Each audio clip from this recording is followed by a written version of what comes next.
Benjamin Glass is a film major diagnosed with bipolar disorder. He is sitting in the waiting room of his psychiatrist's office. Next to Ben, there is a girl whose wrists seem to have scars from cutting. He enters the office and his psychiatrist asks him to rate how he feels in numbers, and he explains he feels like number 1, really bad. The psychiatrist concludes he has a mixed case of bipolar and simultaneously experiences highs and lows, and depressed and manic mental states, and asks Ben how school was. Ben is in the car, driving with his parents and discussing how he will handle his laundry at the college. They arrive at the university and find the support office for the students who need special help during their studies, such as disabled students or students with mental health issues. Ben's parents wish him luck and he says he has to get ready for the class. In his first class, Ben introduces himself and says he is a film major student and he has a bipolar diagnosis. He explains it means he is a bit reckless occasionally. Back in his room, Ben needs to take his Adderall medication for his ADHD. His new roommate is curious about Ben and his diagnosis, and Ben explains he drinks up some vodka and mixes it with Adderall.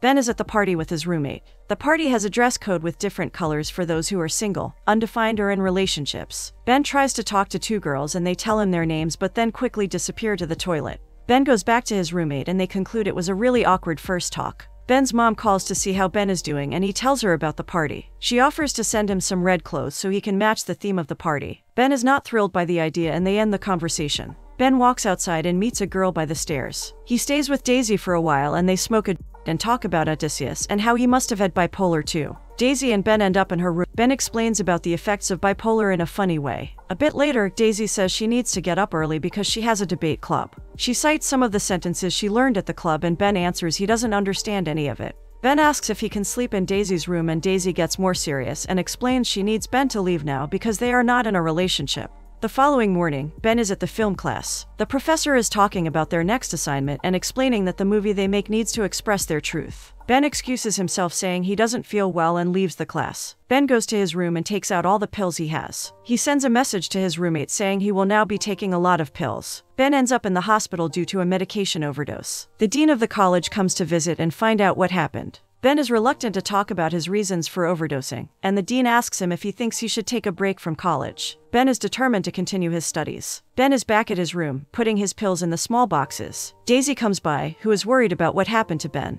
He assures her he is fine and she leaves saying she has obligations to attend to. Ben is at the psychiatrist's office, continuing to tell his story about his college experience. He explains at one moment, he was collecting the pills and putting them in the boxes, and in the next one, the police came to his room, surrounded him and took him to a police station. It turns out Daisy saw the pills on his table and got scared he will try overdosing again. The psychiatrist is listening to Ben's story. She wants to prescribe some more medication for stabilizing the mood and sleeping difficulties, but Ben doesn't want any more meds. The psychiatrist explains she has been treating bipolar even before Ben was born and she can help cure Ben in a couple of months. Ben tells her he wants to make a movie and explain his point of view in this situation since the judge didn't trust his version of the events. He gathers his best friends and asks them if they can help him and participate in making a movie. Ben talks to the psychiatrist about going clubs and spending a lot of money on girls and drinks. Ben and his friends are at the club drinking and eating sushi from a girl lying on the table without her.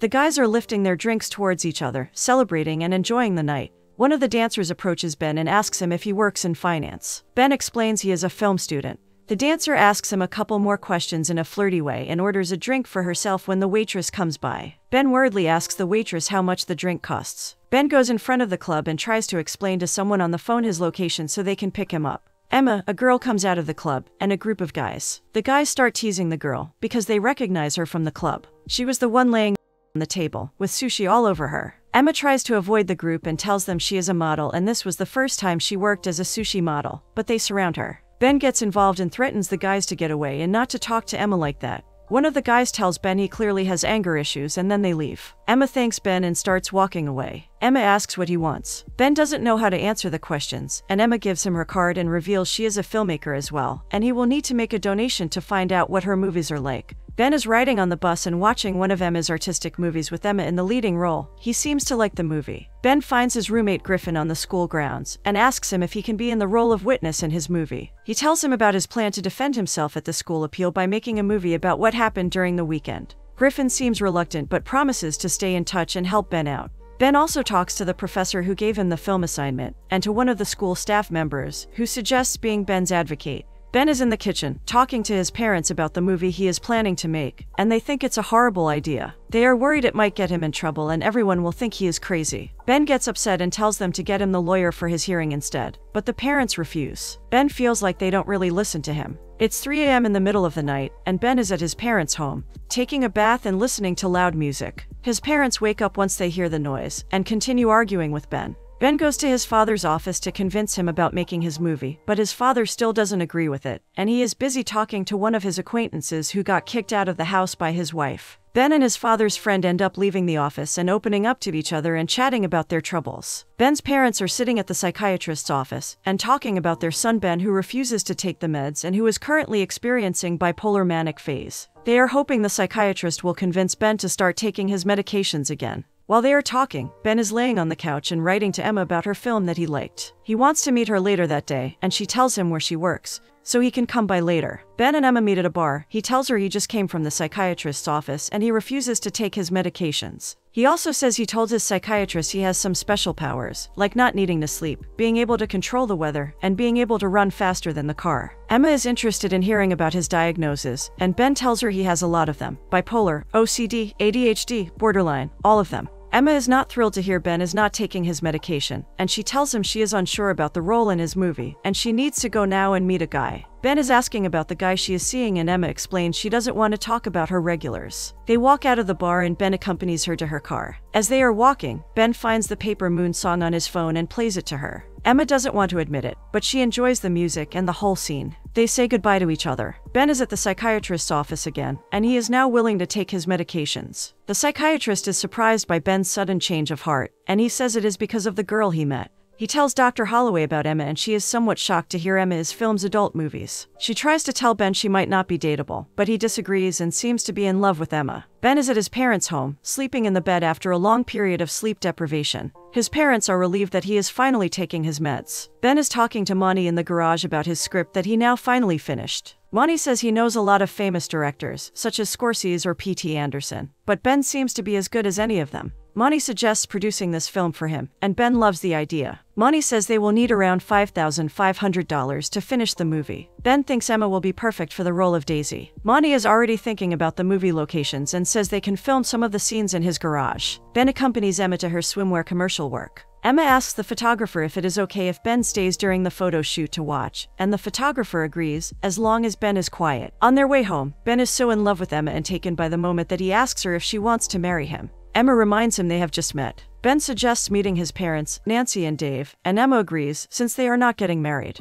Emma and Ben meet Ben's parents in a restaurant, and Emma is pretty open about how she met Ben. She says they met in front of a club, while she was working on a body sushi project. Ben's parents are happy to see their son happy. Ben whispers to Emma not to mention to his parents about the movie they are making. Afterwards, Emma tells Ben that whenever she gets intimate with the guy, things go wrong, and he needs to choose between making a movie with her in the lead role of Daisy, and between being with her in a relationship. She gently pushes him towards the car and they kiss. She adds she really wants to make that movie. Ben is at the psychiatrist's office, talking about Emma. Dr. Holloway is trying to remind him of the reality of things, and how it might not work out with Emma, but Ben is certain about making his movie and about his newfound friendship with Emma. Ben and Emma meet Monty at the garage. Emma explains she loves Ben's script and really wants to do it. They make a video talking about the film budget and the reasons for making the movie, and asking the film community for their support. Ben adds he also really wants to prove his innocence and get back to school. Ben keeps checking the results of the crowdfund campaign on his laptop, but there aren't many donations yet. He is determined to get the money for making a movie in any way he knows how to. He doesn't want to give up his dream. He decides to go to his parents' home and borrow the money from the jars in which his parents keep the coins from the change. There seems to be a lot of money inside, and all he needs to do is get to the bank or coin machine. Ben talks to the psychiatrist about the crowdfunding campaign and asks her jokingly if she can give him the money as she earns $250 per hour, but the psychiatrist refuses. Ben gathers the change and puts it all in the bag. He calls the cab in the middle of the night. They are about to leave, but then Ben remembers the banks are probably closed since it is so late at night. The driver insists on Ben telling him the new address so they can finally leave, but Ben doesn't know where the coin machines are in the city, and the driver and Ben get into a fight. The driver finally gets out of the car and tells Ben he can't drive him. The driver takes Ben's bag out of the car. Ben tries to stop him, and the bag breaks and all the coins spill all over the street. Ben starts panicking, gets in the car and locks the door. He tells the Siri application on the phone to call his dad, as the driver is yelling and knocking on the door of his car. Ben's dad comes out of the apartment and tries to calm the situation. Dave immediately guesses this whole scene is about making that movie of Ben's, and he tries to persuade his son once again not to do it. But Ben has never been more sure of anything else in his life. Ben ends up in the psych ward. His parents put him there to take a rest for a couple of days. As Ben is waiting for his turn in the waiting room, another patient passes by, discussing his physical symptoms and worrying he might have cancer. Ben is in his room, in the psych ward, and a group of his friends comes by to see how he is doing. Ben is glad to see them and tells them about what happened. He says he doesn't have much time left for gathering the money and making his movie, and he doesn't even have internet in the room. His friends think they can continue working on the campaign once he gets out of the ward. But Ben fears it will be too late. Ben is in the kitchen in the psych ward, trying to get something to eat. A girl comes by from the hallway. Ben tells her he is locked in there due to...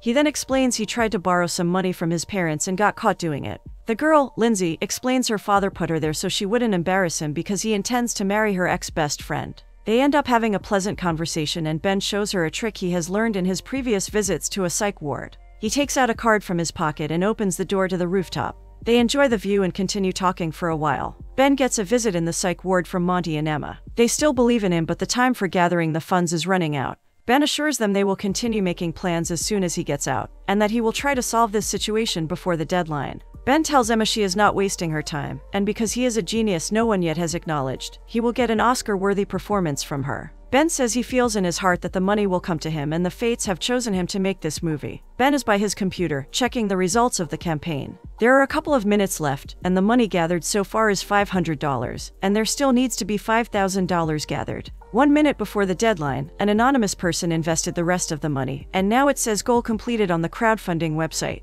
Ben feels really happy. He is once again at the psychiatrist's office, talking about the money he received at the last minute, and how he can make his movie now. He says he would like to meet and thank the person who helped him out. He is looking at the psychiatrist as if he is wondering if she was the one who donated the money, but the psychiatrist says it all looks suspicious to her, and she is worried that Emma might disappoint him. Ben assures her that is not going to happen. Ben is walking through the park. He is about to meet Emma, who is talking to her friends. Her friends are teasing her about Ben being her boyfriend, but she explains they are not dating. Ben asks Emma if she is ready to go and they start preparing for shooting scenes for the movie. Emma asks about the line in the script, in which the character of Ben says he has been living recklessly. Ben explains it is the way he defines his diagnosis and how he has been living his whole life. Emma mysteriously says he doesn't really know much about her, and she has been living much more recklessly than him. A bit later, Emma is doing another photo shoot while wearing leather and giving orders into the camera. They go through the script scene by scene, and Ben explains in detail what the scene is about, and how the characters felt in the original event. They get to the scene where Daisy and Ben are meeting for the first time, and decide to go to her room.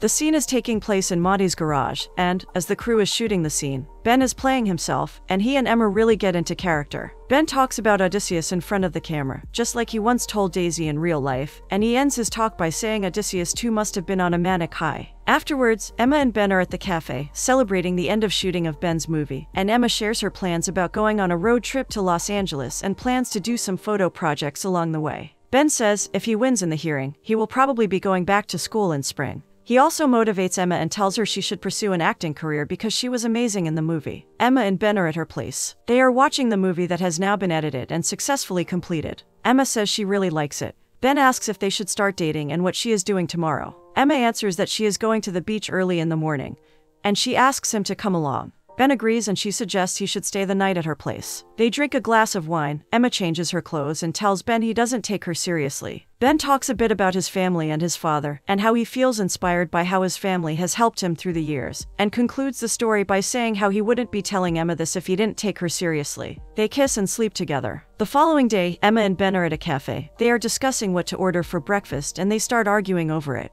Emma suggests ordering the meal together because it will be cheaper that way, and Ben doesn't want to overthink it and he wants to order separately. He tells her she can have the burrito as part of his order and Emma wants him to be more practical. Ben gets upset over the price of the breakfast because he offered to pay for everything, and Emma reminds him $1 is a lot for her since she is earning money herself. She also admits she was the one to pay for his movie and anonymously donated the money. Ben is confused by this news and Emma leaves the cafe and tells him to leave her alone. Ben is at the psychiatrist's office. He is explaining to Dr. Holloway what happened between him and Emma, and Dr. Holloway reminds him she warned him about Emma not being dateable, since she clearly has some intimacy issues. She says she has been rooting for Ben to find a girlfriend ever since the beginning, but Emma is just not the one for him right now. Ben reminds her how she claims she will cure Ben in a couple of weeks, and Dr. Holloway she did cure him like she promised, because she is just as brilliant in her work as he is in his filmmaking business, and she tells him to look at his life right now, even though he has an important hearing, and Emma dumped him.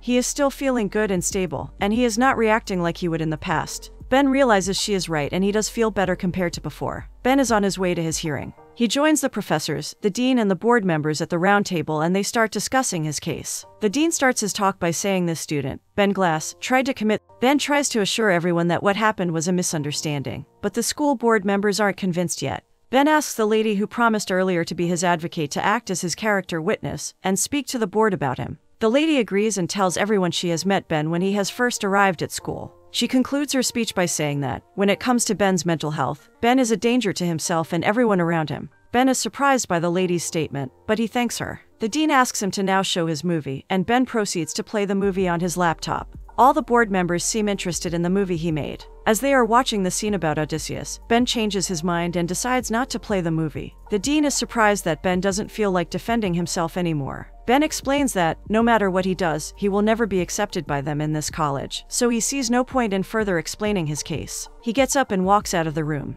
Emma is packing up her things. Her landlord and friend Charlie walks in, and she tells him she is leaving the flat to go on a road trip. Before she leaves for Los Angeles, Ben waits for Emma in front of a club and apologizes for getting into a fight with her. They hug and make up. Emma asks him how his hearing went, and he tells her he is not going back to that school. She asks him to come along to her road trip, and Ben thanks her but explains he now needs to focus on improving his life. A year later, Ben is walking down the street, looking for an apartment. He runs into Lindsay, the girl he met at the psych ward. He tells her he hasn't been back to the ward ever since they saw each other, and he managed to complete his film course at the art school. Ben explains he was looking to find a new apartment and that is how he got here. Lindsay tells him she resides close by, and Ben suggests going and getting a cup of coffee and talking some more. Lindsay happily accepts, and they continue their discussion along the way. Things finally seem to be going good for Benjamin Glass. He has learned to balance his way of living recklessly and extravagantly.